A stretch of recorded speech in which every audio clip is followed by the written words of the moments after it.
Hello दोस्तों, इस YouTube channel पर आपका स्वागत है। आज की क्लास में 45% जीएस के हैं और 5% करंट अफेयर के शामिल हैं। टोटल 50 महत्वपूर्ण प्रश्न हैं और सभी प्रश्न सेलेक्टेड हैं ARO एग्ज़ाम के लिए। तो क्लास को शुरू करते हैं। जो भी नए व्यूवर्स हैं, इस क्लास को पहली बार वॉच कर रहे हैं, तो उनसे रिक्वेस्ट है कि आप क्लास को आज पूरा ही वॉच कीजिएगा। इससे आपको इस यूट्यूब चैनल के प्रश्नों का लेवल का भी पता चलेगा कि हम किस प्रकार के प्रश्न आपको कराते हैं।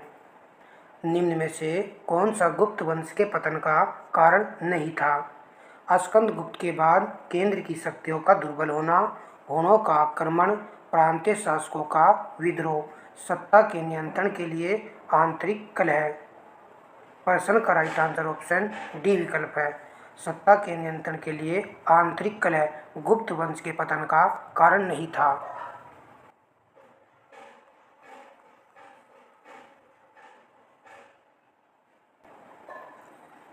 निम्नलिखित में से कौन सा राज्य के नीति निर्देशक तत्वों में शामिल है? मानव के दुर्व्यापार और बलात्कार का प्रतिषेध, मादक पेयों और स्वास्थ्य के लिए हानिकारक औषधियों के औषधीय प्रयोजनों से भिन्न उपयोग का प्रतिषेध। उपरोक्त कथनों में से कौन सा कथन सही है? तो सही कथन का हमें यहाँ पर चयन करना है। राइट आंसर ऑप्शन बी विकल्प है। केवल 2 वाला कथन यहाँ पर सही है। मानव के दुर्व्यापार और बलात्कार का प्रतिषेध किस अनुच्छेद में है? तो यह अनुच्छेद है, आप भी जानते हो, अनुच्छेद 23 के फर्स्ट में है। तो यह राज्य के नीति निर्देशक तत्वों में शामिल नहीं है। प्रश्न नंबर 3, सूची फर्स्ट को सूची सेकंड के साथ मिलान करें। नीचे दिए गए कोड की सहायता से सही उत्तर चुनिए। सूची फर्स्ट में शासक है और सूची सेकंड में वंश दिया गया है। अजातशत्रु हर्यक वंश, ए का 2 आएगा। कनिष्क कुषाण वंश का शासक था, तो बी का 1 आएगा। अशोक मौर्य वंश, सी का 3 है। और कालाशोक शिशुनाग वंश का शासक था, डी का 4 आएगा। प्रश्न का राइट आंसर है ऑप्शन ए विकल्प 2, 1, 3, 4।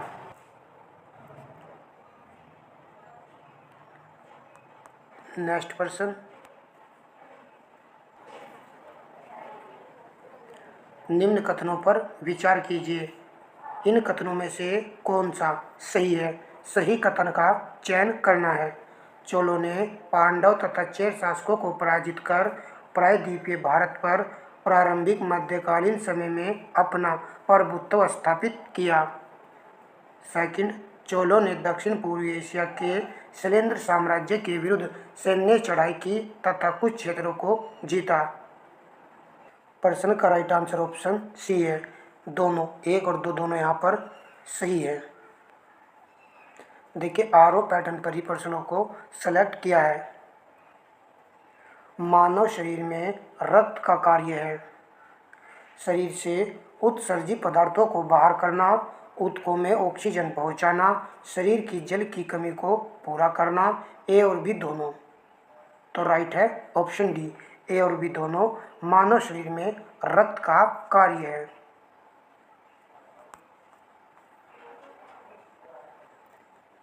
प्रश्न नंबर 6 कथन कारण का प्रश्न है।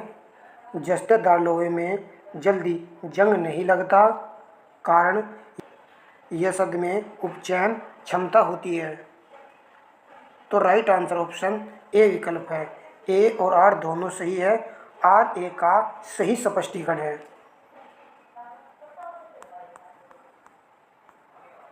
प्रश्न नंबर 7, भागड़ा नागल एक संयुक्त परियोजना है। ऑप्शन ए राइट आंसर है। हरियाणा, पंजाब, राजस्थान की यह एक संयुक्त परियोजना है।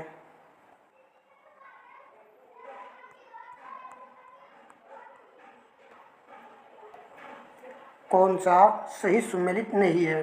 स्थानांतरण कृषि का नाम और यहाँ पर राज्य दिया गया है। पांडु ओडिशा राज्य, मासा हिमाचल प्रदेश दिया गया है। पूनम केरल, झूम असम। कौन सा यहाँ पर सही सुमेलित नहीं है? ऑप्शन बी राइट आंसर है। मासा स्थानांतरण कृषि का प्रचलन मध्य प्रदेश में है, एमपी में है। तो तरह तरह की कृषि राज्यों में की जाती है, तो उसी संबंधित ये प्रश्न था। तो बड़ा ही महत्वपूर्ण और इम्पोर्टेंट प्रश्न है। निम्नलिखित में से कोलगार्डी में कौन सी क्रिया संपन्न होती है? राइट आंसर ऑप्शन सी है, सोना खनन की क्रिया संपन्न होती है। कोलगार्डी यह किस देश में स्थित है? तो आपको याद रखना है, पश्चिम ऑस्ट्रेलिया में। शायद आप जानते हैं।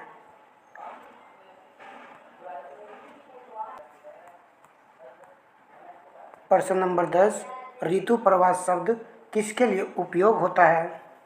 चारों विकल्प में देखिए कौन सा यहाँ पर राइट आंसर है। जिन विद्यार्थियों ने ऑप्शन सी विकल्प चुना है उनका यहाँ पर राइट आंसर है। मानव व उनके पशुओं का मौसमी स्थानांतरण घाटी से पर्वत की ओर व पर्वत से घाटी की ओर, इसी के लिए ऋतु प्रवास शब्द का उपयोग होता है।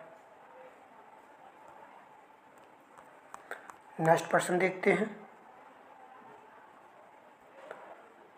मुगल भू राजस्व व्यवस्था के बारे में कौन सा या कौन से कथन सही है?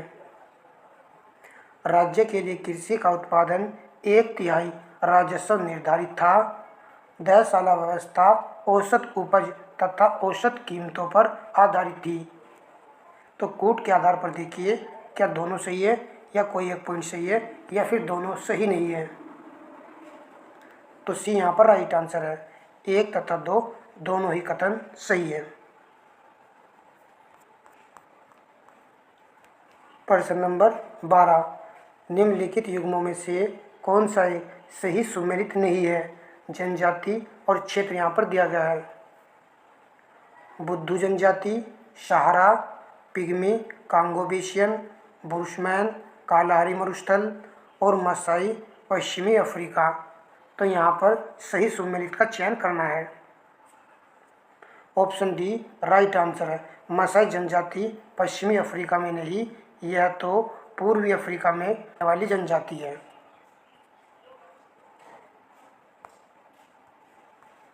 नेक्स्ट प्रश्न देखते हैं। निम्नलिखित धातुओं को विद्युत चालकता के घटते क्रम में व्यवस्थित करें। सर्वाधिक चालकता चांदी की होती है, तो 3 केवल ऑप्शन ए और ऑप्शन सी में है। इन दोनों को यहाँ से हटा दीजिए। चांदी के बाद तांबा, तो राइट आंसर ऑप्शन सी विकल्प है।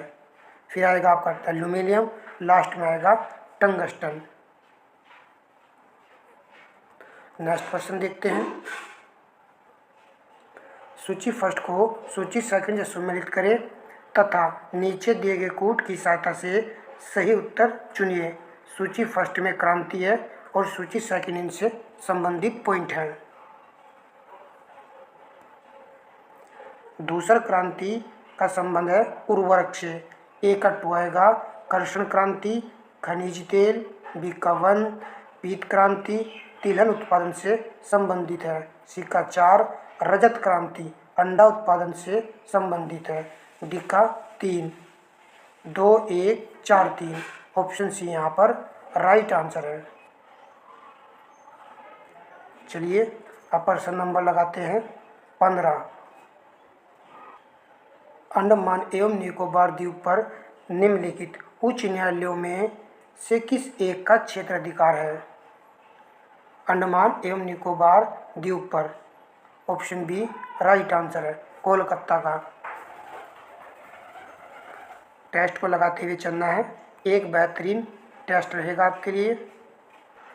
यह भी मिलान संबंधित प्रश्न है। सूची फर्स्ट को सूची सेकंड के साथ सुमेलित करना है। बड़ा महत्वपूर्ण प्रश्न है। झील और यहाँ पर राज्य दिया गया है। शास्तम कोट्टा झील, यह झील स्थित है केरल राज्य में। एक का 4 आएगा। तावा वोहर झील, ये झील है मध्य प्रदेश में। बी का 2 आएगा। सोगम्बो झील सिक्किम राज्य में स्थित है। सी का 3 आएगा। चेंबर मैबक्कम झील, तो यह है तमिलनाडु राज्य में। डी का 1 आएगा। प्रश्न का राइट आंसर हुआ ऑप्शन सी विकल्प 4 2 3 1। एक अच्छा और महत्वपूर्ण ये प्रश्न है। लेकिन जो पॉइंट हमसे नहीं आ रहा है तो आप उसे जरूर नोट कर लीजिएगा। 1 से 2 दिन के बाद जब रिवाइज करोगे तो वो प्रश्न भी आपका याद हो जाएगा। प्रश्न नंबर 1784 का पिट्स इंडिया एक्ट के संबंध में निम्नलिखित कथनों पर विचार कीजिए। उपयुक्त में से कौन सा कथन सही है? तो सही कथन का यहाँ पर हमें चयन करना है। इस एक्ट के द्वारा भारत में कंपनी के अधीन क्षेत्र को पहली बार ब्रिटिश आधिपत्य का क्षेत्र कहा गया। ये पहला पॉइंट है।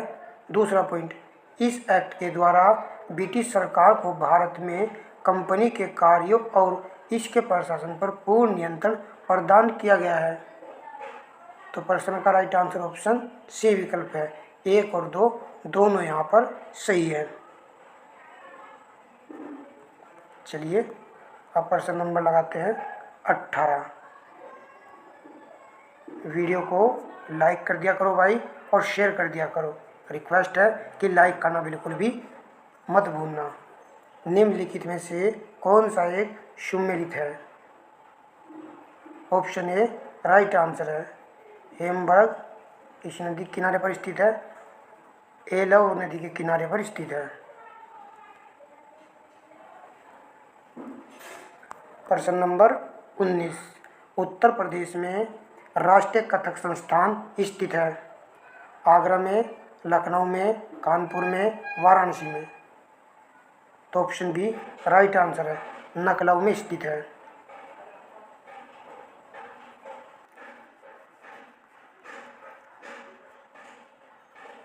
प्रश्न नंबर 21, उत्तर प्रदेश के मध्य भाग में स्थित गंगा यमुना का विशाल मैदान निम्न में से किस युग से निर्मित हुआ?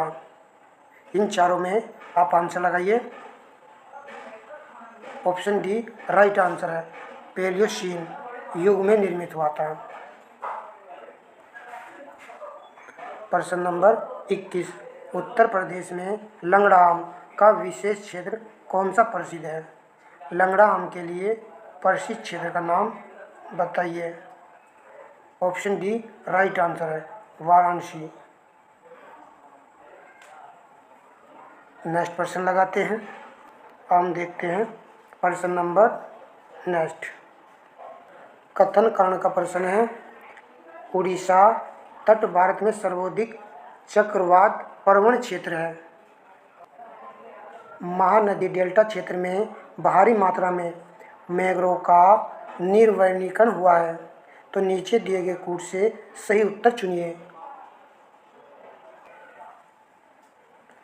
ऑप्शन ए राइट आंसर है। ए और आर दोनों सही है। आर ए की सही व्याख्या करता है।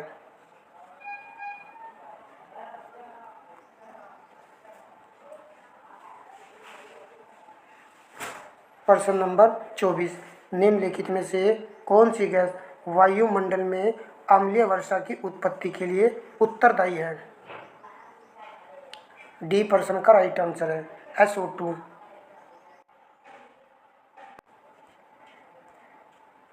प्रश्न नंबर 25,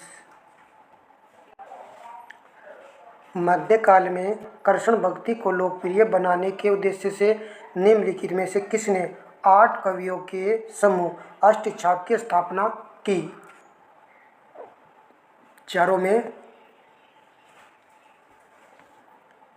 इन चारों में राइट आंसर ऑप्शन सी है, विठल नाथ ने की थी अष्टछाप की स्थापना।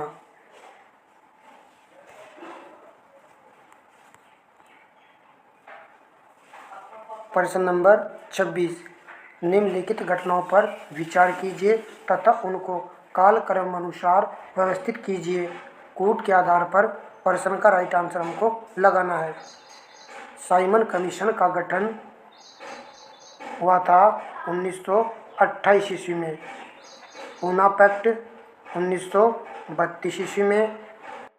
द्वितीय गोलमेज सम्मेलन सन 1931 में हुआ था। जलियांवाला बाग हत्याकांड अप्रैल 1919 में। इस प्रकार यहाँ पर जो राइट आंसर बनेगा 4132। ऑप्शन बी यहाँ पर राइट आंसर है। दोस्तों, वीडियो को लाइक कर दीजिए और साथ में अपने दोस्तों को शेयर भी कर दीजिएगा। चलिए अब हम प्रश्न नंबर लगाते हैं 27। निम्नलिखित को उनके स्थापना के कालक्रम अनुसार व्यवस्थित कीजिए। यह भी एक अच्छा प्रश्न है। आर्य समाज की स्थापना कब हुई थी? तो इसकी स्थापना हुई थी 1875 ईस्वी में। वेद समाज की स्थापना 1864 ईस्वी में। प्रार्थना समाज की स्थापना 1867 ईस्वी में और देव समाज की स्थापना हुई थी 1887 ईस्वी में। इस प्रकार प्रश्न का राइट आंसर बनेगा option D, second, third, first, four.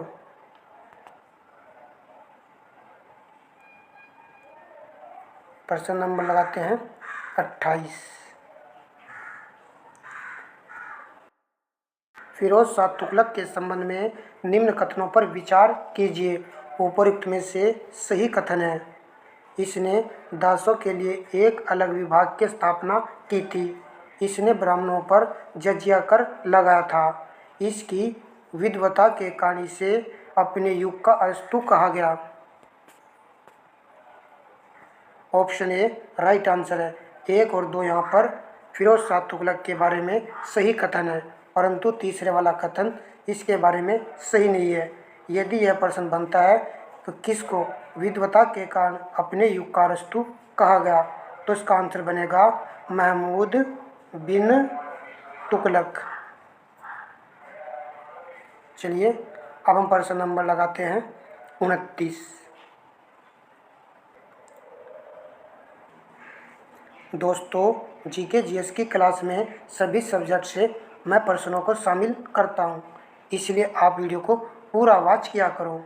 जनगणना 2011 के अनुसार सर्वाधिक औसत साक्षरता वाले निम्नलिखित 4 जिलों का सही अवरोही क्रम है।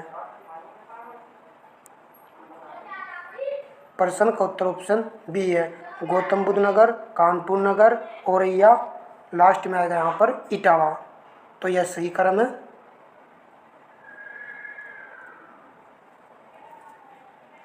प्रश्न नंबर 30।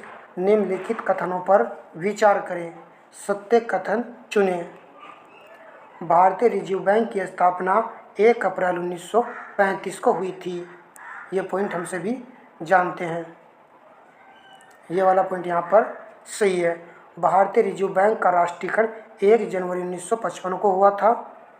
नहीं, ये यहाँ पर सही नहीं है। तो राइट आंसर ऑप्शन ए विकल्प है। राष्ट्रीयकरण हुआ था 1 जनवरी 1949 ईस्वी को। प्रश्न नंबर 31।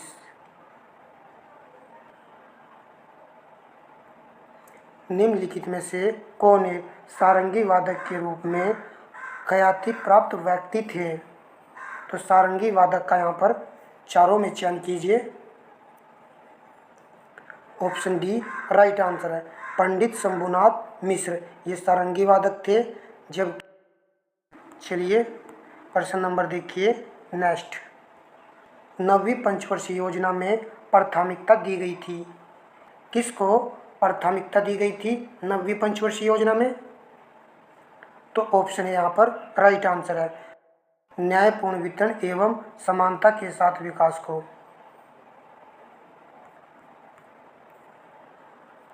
प्रश्न नंबर 33। निम्नलिखित कथनों पर विचार कीजिए, इनमें से कौन सा सही है? पढ़ लीजिए।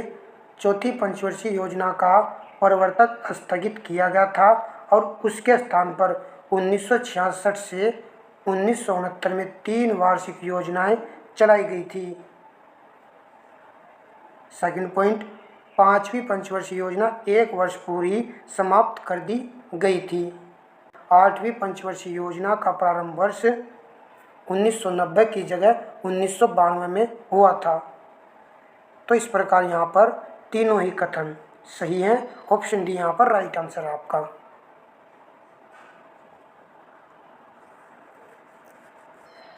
प्रश्न नंबर देखिए जल प्रदूषण निवारण तथा नियंत्रण अधिनियमित किया गया था? वर्ष 1974 ईस्वी में। ऑप्शन सी यहाँ पर आपका राइट आंसर है। भाई सेशन अच्छा लग रहा है तो आप वीडियो को लाइक कर दीजिएगा।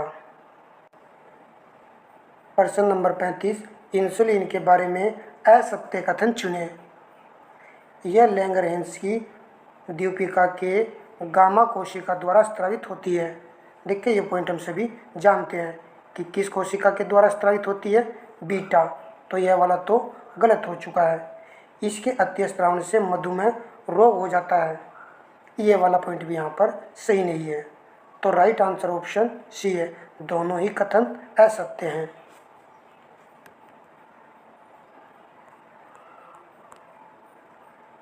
प्रश्न नंबर 36, निम्नलिखित में से कौन सा एक कथन विधि आयोग के संबंध में सत्य है?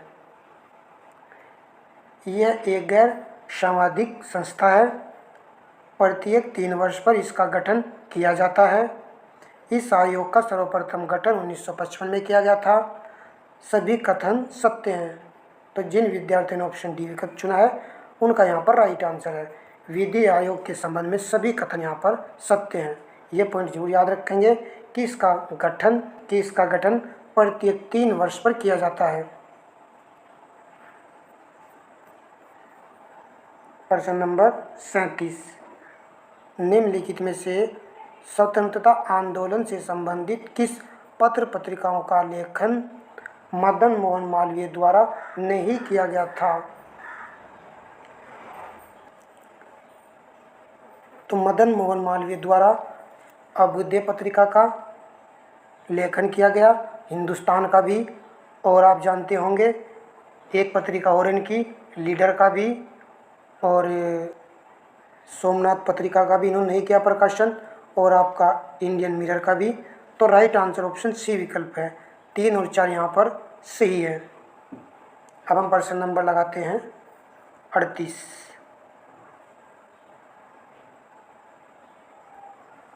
अन्नय मुड़ी चोटी के संबंध में निम्नलिखित कथनों में से कौन सा कथन सत्य है? यह केरल के इडुक्की जिले में स्थित है। यह पश्चिमी घाट का पर्वत भाग है। यह भारतीय प्रायद्वीप की सबसे ऊंची चोटी है। उपरोक्त में सत्य कथन है। डी चुनने वाले विद्यार्थियों का राइट आंसर है। उपरोक्त सभी पॉइंट यहाँ पर सही है। प्रश्न नंबर 39, निम्नलिखित युग्मों पर विचार कीजिए। जलडमरू मध्य, महासागर या खाड़ी जिनके मध्य यह अवस्थित है। उपयुक्त दिए गए युग्मों में से कौन सा सही सुमेलित है? तो सही का हमें यहाँ पर चयन करना है। मलक्का, जलडमरू मध्य, हिंद महासागर तथा प्रशांत महासागर। तो पहले वाला करेक्ट है। हारमुज, जलडमरू मध्य, ये वाला पॉइंट हम जानते हैं। ओमान की खाड़ी, और यहाँ पर आएगा फारस की खाड़ी। तो लाल सागर को यहाँ से हटा देना चाहिए था। तीसरा पॉइंट को देखिए, ये तो गलत हो चुका है। जिब्राल्टर, जलडमरू मध्य, अटलांटिक महासागर तथा भूमध्य सागर। तो तीसरे वाला पॉइंट भी यहाँ पर राइट है। ऑप्शन बी राइट है। 1 और 3 यहाँ पर सही है। तीसरा पॉइंट बहुत बार परीक्षा में पूछा गया है। प्रश्न नंबर लगाते हैं नेक्स्ट। निम्नलिखित युग्मों में से कौन सा एक सही सुमेलित नहीं है? ट्रैफिक पुलिस, गोल्जिकाए, कपास का प्रमुख घटक सेलुलोज सही है। प्रोटीन संश्लेषण लाइबोसोम, और शीतल पेय कैफीन। तो यहाँ पर सही सुमेलित नहीं है ऑप्शन सी वाला। प्रोटीन संश्लेषण कहाँ से होता है? राइबोसोम से। चलिए अब हम नेक्स्ट प्रश्न लगाते हैं। राइबोसोम को प्रोटीन की फैक्ट्री कहा जाता है। प्रश्न नंबर 41 है। निम्नलिखित में से कौन सी विद्युत चुम्बकीय तरंगे हैं? विद्युत चुम्बकीय तरंगों का चयन यहाँ पर करना है। ऑप्शन सी राइट आंसर है। देखिए प्रकाश तरंगे, एक्स किरणें और रेडियो तरंगे, ये विद्युत चुम्बकीय तरंगे हैं, जबकि ध्वनि तरंगे विद्युत चुम्बकीय तरंगे नहीं होती हैं।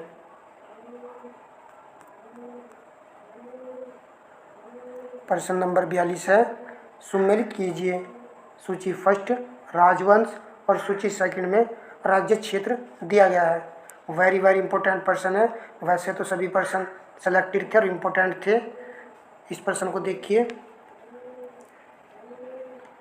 चंदेल राजवंश का जो राज्य क्षेत्र था वह था जेजाग भुक्ति या बुंदेलखंड। तो ए का फर्स्ट आएगा। कलचुरी, छेदी, गढ़वाल राठौर राजवंश का, कन्नौज, गुहिलोत, मेवाड़। तो यहाँ पर राइट आंसर ऑप्शन ए विकल्प है। 1 2 3 4। प्रश्न नंबर 43, 1857 के विद्रोह के दौरान अनेक भारतीय नरेशों ने ब्रिटिश सरकार की सहायता की।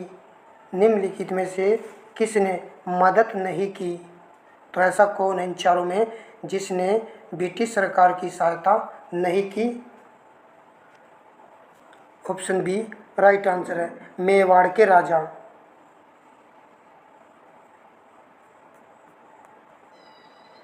प्रश्न नंबर 44, निम्नलिखित में से कौन सा या कौन से कीटभक्षी पौधों के उदाहरण हैं?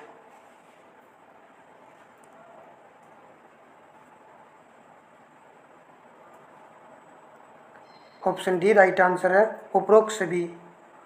ड्रूसेरा, यूट्रिकुलेरिया, नेफिनथिस, ये तीनों कीटभक्षी पौधों के अंतर्गत आते हैं। प्रश्न नंबर देखिए 45।